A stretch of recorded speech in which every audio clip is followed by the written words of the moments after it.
তৎ এতৎ প্রিয় পুত্রাৎ প্রিয় বিত্তাৎ প্রিয় অন্নস্যাৎ সর্বস্যাৎ অন্তরতম যৎ অয়মাত্মা। বৃহদারণ্যক উপনিষদের প্রথম অধ্যায়ের চতুর্থ ব্রাহ্মণের এই শ্লোক প্রথমেই উল্লেখ করে নেওয়া হলো এই কারণ প্রেম নিয়ে আমাদের জগতে এখন এক অদ্ভুত বিভ্রান্তি। বৃহদারণ্যক উপনিষদের এই যে উক্তি এখানে বলা হয়েছে, এই যে অন্তরতম আত্মা, ইনি পুত্র অপেক্ষা প্রিয়, বিত্ত অপেক্ষা প্রিয়, অপর সকল অপেক্ষাই প্রিয়। এখন প্রিয়কেই তো আমরা প্রেম বলি, প্রিয়কে ভালোবাসাকেই আমাদের জীবনের একটি শব্দ প্রেম রূপে প্রতিভাত হয়েছে। এখন এই প্রেম বলতে বস্তু জগতে এই মুহূর্তে আমরা পৃথিবীতে আমাদের সমাজে আমাদের সংসারে যা বুঝি তা একান্তই একটা স্থূল বিষয়। প্রেম ভারতীয় শাস্ত্রে ভারতীয় দর্শনে এক গভীর তাৎপর্য বহন করে। আমরা সেই তাৎপর্যের ধারে কাছেও যায় না। বিশেষ করে বর্তমানের যুবক যুবতীরা,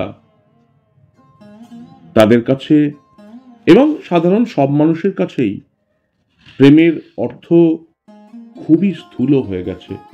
কারণ আমরা তো প্রাচীন ভারতবর্ষকে ভুলে গেছি। আমরা পাশ্চাত্য থেকে ক্রমাগত ঋণ করছি এবং পাশ্চাত্যকে অনুকরণ করছি, আর পাশ্চাত্যের ঢঙে জীবন যাপন করছি। তাতে কিন্তু শান্তি বাড়ছে না, তাতে দুঃখ, যন্ত্রণা, অসুখ সবই বেড়ে চলেছে। বরং আমাদের অধ্যাত্ম পিপাসু মানুষ যারা, তাদের খুঁজে বার করতে হবে প্রকৃত প্রেম কি।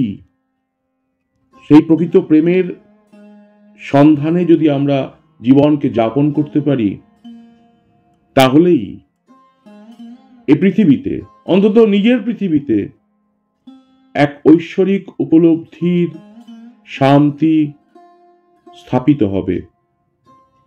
আসলে আমরা প্রেমকে ভারতীয় শাস্ত্রে বহু রকম ভাবে দেখানো হয়েছে। আমরা খুব কমন যেটা দেখি, খুব সাধারণভাবে দেখি, আমাদের এখানে আমাদের দেশে বৈষ্ণবীয় শাস্ত্র যথেষ্ট প্রচলিত। সেখানে প্রেমের শান্তরূপ, দাস্যরূপ, সখ্যরূপ, বাৎসল্যরূপ, মধুর রূপ দেখানো হয়েছে এবং বলা হয়েছে যে মধুর রূপের সাধনাই, মধুর রূপের প্রেমই শ্রেষ্ঠ প্রেম। এ কথা বলাই বাহুল্য। এই মধুর রূপ তো, মধুর রূপের প্রেম সাধনা তো রাধার কৃষ্ণের মধ্যেই সম্ভব। আমাদের মানুষই যে প্রেম, মানুষের যে প্রেম, সে প্রেমের মধ্যে শুধুমাত্র শরীরী অনুভূতি ছাড়া আর কিচ্ছু নেই। শরীরী অনুভূতি মানে অস্বাভাবিক কিছু না, একান্ত প্রাকৃতিক বিষয়। এটাকে অস্বীকার করারও কিছু নেই। জীবন যেভাবে প্রবাহিত হয়, শৈশব, কৈশোর, যৌবন যেভাবে মানুষের জীবনে এসে পৌঁছায়, খুব স্বাভাবিকভাবেই সেখানে এই হরমোনাল উদ্বেগ, এই হরমোনের উদ্বেগ তো আসবেই। এই আশাটাই তো খুব স্বাভাবিক বিষয়। এটাকে খুব ঘৃণিত চোখে যারা দেখে তারাও ভুল করে। আবার এটাকেই যারা প্রেম ভাবে তারা তো ডাহা ভুল পথে চলে। প্রেম এক অলৌকিক অনুভূতি, এক উপলব্ধি, বলা যায় এক দিব্য অনুভূতি, এক দিব্য উপলব্ধি। সে উপলব্ধি করার মতো যোগ্যতা, সে উপলব্ধি করার মতো সাহস, সেই উপলব্ধির মানসিকতা সবই আমাদের মধ্যে আছে।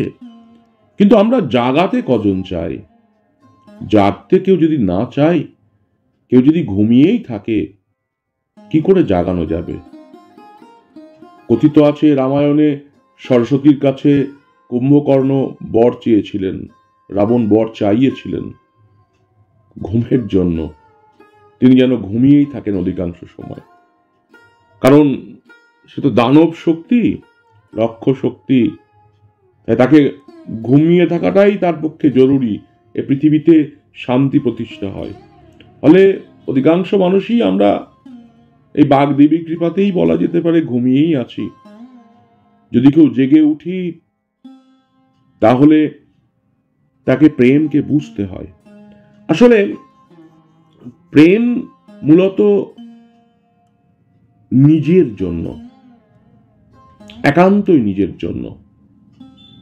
ব্রহ্ম বলুন, আত্মা বলুন, পরমাত্মা বলুন, যাই বলুন না কেন, আমরা যে শব্দই ব্যবহার করি না কেন, তাকে তো কোনো শব্দ দিয়ে ডিফাইন করা যায় না। তাকে অনুভব করতে হয় নিজের মধ্যেই। নিজের মধ্যে ছাড়া তাকে অনুভব করা যায় না। এখন প্রশ্ন হচ্ছে, আমরা নিজেকে আলটিমেট কতটা ভালোবাসি? নিজেকে আলটিমেট প্রেম করি তো? নিজের সঙ্গে নিজের প্রেম আছে তো? এই নিজে বলতে গিয়েই অনেকে তো বস্তু নিজেকে বুঝে নাই। নিজের নাম, নিজের পরিচয়, নিজের ঠিকানা, নিজের এডুকেশনাল কোয়ালিফিকেশন, নিজের কাজ কর্ম পরিচয়, সামাজিক পরিচয়, রাজনৈতিক পরিচয়, এই বিভিন্ন, এগুলো কিন্তু নিজের পরিচয় নয়। এগুলো একান্তই বাহ্য রূপ। সমাজে আমরা কিভাবে বেঁচে আছি তার রূপ মাত্র।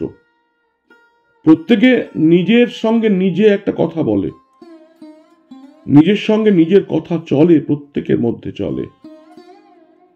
এবার যে সেই নিজে, অন্তরতম আমি যে, সেই নিজেকে আদৌ কি আমরা ভালোবাসি? নিজেকে যদি ভালোবাসতে পারি তাহলে আমাদের মধ্যে খুব স্বাভাবিকভাবেই ভগবত প্রেম জাগ্রত হয়। কারণ মানুষই ভালোবাসা যেটা, সেটা সর্বদাই একটা তিক্ত স্বাদ এনে দেয়। কিন্তু নিজের প্রতি ভালোবাসা, যাকে ভগবত প্রেম বলা হয়, তা কখনো নিরাশ করে না। আমরা যত দুঃখ পাই, যত যন্ত্রণা পাই, সব কিন্তু মানুষই ভালোবাসার জন্য। কারণ মানুষের ভালোবাসা পলায়ন পর। একমাত্র ভগবানের ভালোবাসাই কখনো নিজেকে ছেড়ে যায় না। ভালোবাসার অধিকার সবার আছে, প্রত্যেকের ভালোবাসার অধিকার আছে, এবং ভালোবাসার জন্য যে অনুভূতি, সেই অনুভূতিও সবার আছে। কিন্তু সেই অনুভূতিকে কার্যকারী করে তোলা, নিজের মধ্যে জাগিয়ে তোলা, এটাই কিন্তু সবচেয়ে বড় কাজ। কারণ ভগবানের জন্য প্রেম, ভগবত প্রেম সকলের জন্য কিন্তু সমান। কিন্তু আমরা মানুষেরা চেতনার তমগুণে অবস্থান করি বলে দিব্য প্রেমকে অনুভব করতে পারি না, দিব্য প্রেমকে প্রত্যক্ষ করতে পারি না। নিজেকে যে ভালোবাসে সেই শুধু ভালোবাসাকে চিনতে পারে। এখন নিজেকে ভালোবাসা বলতে আমরা কি বোঝাই? নিজেকে ভালোবাসা বলতে বোঝাই নিজেকে ভালোবাসা, নিজের প্রতি নিজেকে পূর্ণ দান করে দেওয়া। আমরা পারি না। এটাই কিন্তু আধ্যাত্মিক জীবনের সবচেয়ে বড় কঠিন তপস্যা। আমরা জানি সঠিক কোনটা, বেঠিক কোনটা। আমরা জানি ঔচিত্য কি, অনৌচিত্য কি। আমরা জানি প্রেয়বোধ বড় না শ্রেয়বোধ বড়। সব জেনেও আমরা নিজের প্রতি নিজে অনেস্ট থাকতে পারি না, নিজের প্রতি নিজে সৎ থাকতে পারি না। নিজেকে যদি চ্যালেঞ্জ করি, নিজেকে যদি প্রতিনিয়ত চ্যালেঞ্জ করি, তাহলে ভিতর থেকেই আমাদের এক আসরিক সত্তা আমাদেরকে ভেঙে দুমড়ে মুচড়ে একাকার করে দেয়। কিছুতেই আমরা নিজেকে সম্পূর্ণ কন্ট্রোলে রাখা যাকে বলা হয় সেটা করতে পারি না। এটা করতে গেলে একটা অধ্যাবসায় প্রয়োজন হয়। কারণ দেখো, দুটি মানুষের মধ্যে সম্পর্ক যতই আন্তরিক, সরল, পবিত্র এসব হোক না কেন, সেগুলো মূলত ভগবৎ শক্তিকে পাওয়ার জন্য, ভগবৎ চেতনাকে পাওয়ার জন্য সহায়ক হয়ে দেয়। কিন্তু সেটা কিন্তু প্রকৃত প্রেম নয়, সেটা কখনোই প্রকৃত প্রেম নয়। ভালোবাসা মানে হচ্ছে আত্মনিবেদন করা। আমরা কখনো পারি কোনো মানুষের প্রতি আত্মনিবেদন করতে? কখনো কি সম্ভব সেটা করা? হ্যাঁ, ভগবৎ প্রেমের যে উপলব্ধি, যে দিব্য অলৌকিক অনুভূতি, সেই অনুভূতি আমাদের মধ্যে কাজ করে। কোনো নারী কোনো পুরুষের প্রতি, কোনো পুরুষ কোনো নারীর প্রতি, কোনো পুরুষ কোনো পুরুষের প্রতি, কোনো নারীর প্রতি যদি আকর্ষিত হয়, সে আকর্ষণের প্রথম যে বিন্দু, প্রথম যে অবস্থান, প্রথম যে টান, প্রথম যে উন্মাদনা, প্রথম যে গভীরতা, সেটা কিন্তু যদি আমরা বস্তুগত প্রেমে দেখি, তাহলে সেটা একদিন, দুদিন, 3 দিন, 4 দিন, তারপর আস্তে আস্তে ফিকে হতে শুরু করে। তার কারণ ওটা প্রকৃত প্রেম নয়। ওই অনুভূতিটা সত্য, ওই উপলব্ধিটা সত্য, এবং এই উপলব্ধিটা, ওই অনুভূতিটা ক্ষণস্থায়ী। এই উপলব্ধি বা অনুভূতি যদি নিজের জীবনের ক্ষেত্রে নিজের মধ্যে প্রয়োগ করা যায়, তাহলেই নিজেকে খুঁজে পাওয়া সম্ভব। খুব মোটা করে বলছি ব্যাপারটা, কারণ যতক্ষণ আমাদের মধ্যে অহং বিদ্যমান থাকে, ইগো থাকে, তখন আমরা কেউ কাউকে ভালোবাসতে পারি না। এবং আমরা সবসময় অহংয়েই মোড়া থাকি, ইগোতেই মোড়া থাকি। ইগো ছাড়া, অহং ছাড়া আমাদের এই পৃথিবীতে অস্তিত্বই নেই। এবার অহংকে ছাড়তে গেলে বস্তুগত জগতে ছাড়া তো খুব কঠিন, সামাজিক জগতে ছাড়া তো খুব কঠিন। একমাত্র অহংকে পরিত্যাগ করা যায় নিজের কাছেই। নিজের কাছেই নিজেকে বলা যায় কোনটা আমি ঠিক আর কোনটা ভুল, কোন জায়গাটা মেনে নেওয়ার আর কোন জায়গাটা মেনে নেওয়ার নয়। নিজের কাছেই একমাত্র পরিপূর্ণভাবে নিজেকে দান করা সম্ভব, অপর কোনো ব্যক্তির কাছে নয়। কারণ আমরা বস্তুগত যে প্রেমগুলো দেখি, সেই বস্তুগত প্রেমে সবসময় আমরা প্রতিদান খুঁজি। প্রেম কোনো প্রতিদান চায় না, প্রেম কোনো বিকল্প চায় না, প্রেম কোনো রিটার্ন চায় না। কিন্তু আমাদের বাস্তব জীবনে আমরা প্রতিনিয়ত রিটার্ন গিফটের জন্য অপেক্ষা করি। ফলে ওটা প্রেম নয়।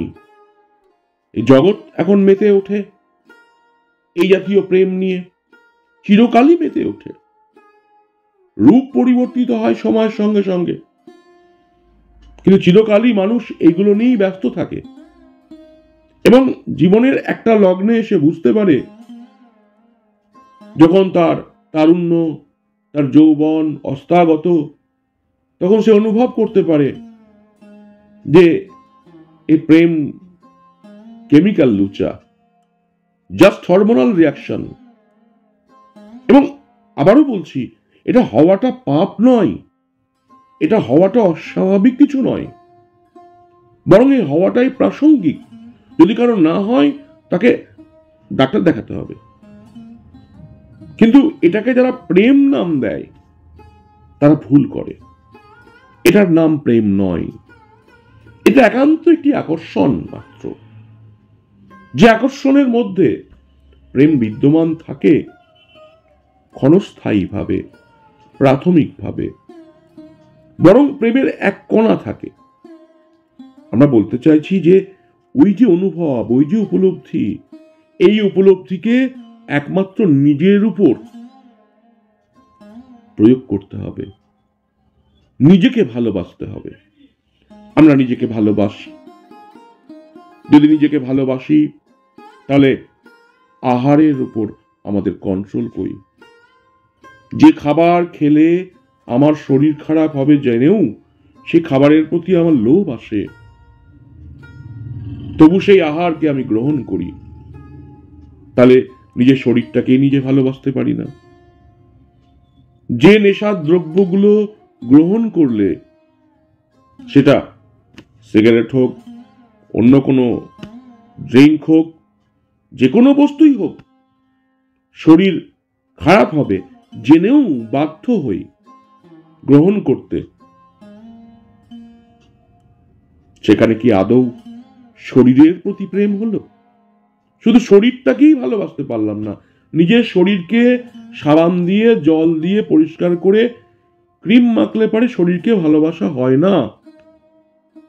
এবার তো শরীর ছাড়িয়ে আমাদের নিজস্ব উপলব্ধি, নিজস্ব অনুভূতি তার গভীরে বর্তমান।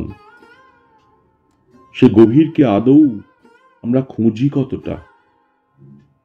যদি তার অনুসন্ধান করি, যদি তার উপলব্ধিতেই জীবন কাটানোর চেষ্টা করি, যদি তার দেখা একবার পাই ভিতরে, তাহলে সে অনুসন্ধান করতে করতেই, তাকে পাওয়ার আকাঙ্ক্ষাতেই এ জীবন পূর্ণ হবে। এ জীবনে প্রেম কখনো পূর্ণতা তো এনে দেয় না, প্রেম কখনো পূর্ণতা এনে দেয় না, প্রেম কখনো ফুলফিল করে না। প্রেম মানে তিনি মানে অসীম। অসীম কি করে পূর্ণতা এনে দেবে? অসীমকে পাওয়ার জন্য আমাদের মতো স্থূল মানুষ শুধু চেষ্টা করতে পারে, আর এই চেষ্টা একান্ত নিজের মধ্যে দিয়েই সম্ভব। আর নিজের মধ্যে দিয়ে পাওয়াকেই কিন্তু ভগবানের ভালোবাসা বলে। প্রেমময় হয়ে বেঁচে থাকা মানে একটাই, নিজেকে ভালোবাসা। না, স্বার্থমগ্ন নিজেকে ভালোবাসা নয়, নিজের স্বার্থ পূরণ করা নয়, এ ভালোবাসার কথা হচ্ছে না। এখানে ভালোবাসা মানে নিজের প্রতি নিজের অন্তরতম সত্তাকে খোঁজার প্রচেষ্টা, এবং সেই সত্তার যদি দেখা পাওয়া যায়, তার উপলব্ধিকে যদি একবার অনুভব করা যায়, তার উপস্থিতিকে যদি একবার অনুভব করা যায়, তার স্পর্শ যদি একবার পাওয়া যায়, তাহলে সত্যিই রাধিকার মতো আমাদেরও পাগল হতে হয়, লালনের মতো আমাদেরও পাগল হতে হয়, রামপ্রসাদের মতো আমাদেরও পাগল হতে হয়, মীরাবাইয়ের মতো আমাদেরও পাগল হতে হয়, বুদ্ধের মতো আমাদেরও পাগল হতে হয়। এখানে পাগল অর্থে মানসিক সন্তুলন হারানোর কথা বলা হচ্ছে না। এখানে পাগল অর্থে জগৎ ভ্রমে, জগৎকে ভুলে শুধুমাত্র আত্মমগ্ন হয়ে থাকা, নিঃস্বার্থভাবে, সচেতনভাবে শুধুমাত্র নিজেকে ভালোবাসাই প্রকৃত প্রেম। বাকি যে প্রেম, তার মানে একদম আলাদা, তার অর্থ পরিপূর্ণ ভিন্ন। আমরা বৃথায় পিছনে ছুটি, বৃথায় জন্য দুঃখ পাই, বৃথায় জন্য কষ্ট পাই, বৃথায় জন্য যন্ত্রণা পাই, কিন্তু না পেয়ে উপায় নেই, কারণ এগুলো তো আসবেই। বরং এই আশাটাকে দেখা দরকার। আমাদের যুব সমাজ, তরুণ সমাজ যদি সচেতন হয়ে তার ভিতরে যে রিয়াকশন, অপরের প্রতি আকর্ষণ, দুঃখে কাতর হওয়া, যন্ত্রণায় কাতর হওয়া, এগুলোকে দেখতে পারে, শুধু এটুকুকে দেখতে পারে, অবজার্ভ করতে পারে, তাহলেই সে আস্তে আস্তে সচেতন হতে শিখবে। সে বুঝবে প্রকৃত প্রেম কি, সে বুঝবে প্রেম এক অলৌকিক অনুভূতি, যে অনুভূতি প্রকাশ করা যায় না, যে অনুভূতি শুধু দিতে চায়, যে অনুভূতি কোনো প্রতিদান চায় না, এবং এই দেওয়া এই প্রতিদানহীন অবস্থা শুধুমাত্র নিজের সঙ্গেই সম্ভব, পৃথিবীর আর কিছুর সঙ্গে নয়।